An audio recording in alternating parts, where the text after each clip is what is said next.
Today, he's showing us how he blends his roots with a more modern avant-garde twist, and he's cooking up some of his signature dishes. Welcome to California Live, my friend. Oh, thank you. Buenos dias. Pleasure. Buenos dias. All right. So let's talk a little bit about your approach, right? You have a very avant-garde, very unique approach to your dishes. So what is your style of cooking? Well, I born in this amazing city in Marbella. It's in the south of Spain, the Mediterranean Sea. And I have my mother and my grandmother cook a lot at home. And of course, I learn a lot of theirs. But when I decided to be a chef, I, of course, make different things with the same flavor and with the same culture. Yeah. When do you remember cooking with your mom and your grandmother? I mean, is when you were really little? Very young, do you remember little. the first meals that you really started cooking with them? Everything at home, and Monday to Friday, cooking my grandmother and my mother, and Sunday and Saturday my dad. You know, it's we are a country with a very amazing tradition around the table. You know, and around the products and the food. You know, it's going to be easy to want to be a chef. You know. Oh, absolutely, especially when you're surrounded with such delicious flavors and foods. And you've brought that into your restaurants. Okay, so you're actually known for introducing liquid nitrogen into cooking. What made you think of that?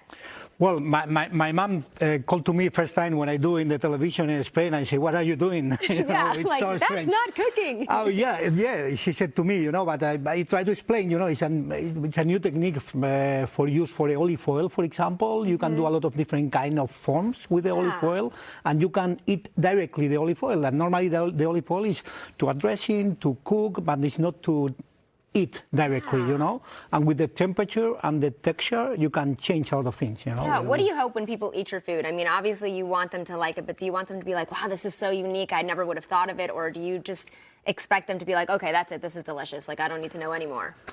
For me, the most important is the flavor. You know, it's at the beginning. All the people that if I want something that the people know about me or about my food is that eat and feel Spain, south of Spain, the culture, but the flavor. And then, of course, if we can do something different with surprise, but it's secondary. You know, it's, for me, it's most important that when you are going to try, you are going to say it's yummy. So what are the most important flavors that you want people to try when they think of Spanish food? You know, when you think of certain countries or certain ethnicities, you always have a notion of, okay, this is what I'm going in for. Spicy food, non-spicy food. What is Spanish food really known for?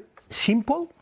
Focus in product and with a little bit of dressing, touching a little bit. It's not more, you know. And less is more with Spanish food. Yeah, for example, in this case, we have a tuna. We are a really very tuna culture. Only 1 hour and a half by car from my area. And there is all the tuna that entrance in the Mediterranean from the Ocean Atlantic, and in the best moment with a very, very fatty. And this kind of carpaccio, that is a porterhouse carpaccio, you can find there is no fat to fat, you know, chutoro o toro, descargamento is in Spanish, and tuna, you know, and it's really great. And finally, you can. And this is literally just fresh tuna, sliced super thinly, and then you're going to just dress it with a little bit of a marinade. This is a carpaccio. Everybody understands what is a carpaccio, but in this case, there is a carpaccio that you can find all the parts of the tuna. Now we paint a little bit. I love that you paint. We're not cooking, we're not brushing, we're painting. I love this. With a little bit of white soya and cherry vinegar. And you can add the olive oil. The olive oil. And then, of course, you have this beautiful sangria right here. Oh, yeah, this is for you.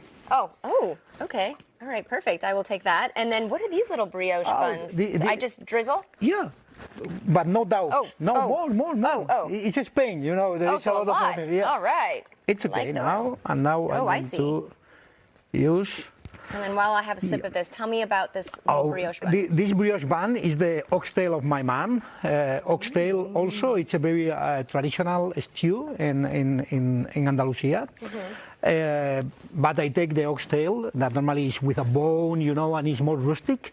And we add in a bun long time ago, and now it's very famous in some of our restaurants, and with a very specific sauce that is a bull sauce, that is the sauce of the stew. Oh my gosh, and then on a brioche bun. And then we have about 30 seconds. Tell me about your paella, because this is not, it doesn't look like a traditional paella. Well, traditional paella, there is a lot of things. For us, is the most important is the rice, and there is a very thin and crushed paella. You know, you need that this area, that is the socarrat, you feel that it's a little bit crispy, and it's different because we cook with the chicken with the chicken stock, and the chicken is apart with another kind of technique. So you focus on the meat, and then you bring all the flavors together. I have to try this. Yeah, you have to try it. 10 seconds. Oh my goodness. Delicious. Thank you so much, Chef. Thank you. Pleasure. And thank you for spending part of your morning with us. NBC News Daily is next. Have a fantastic day. This is so good. Thank you.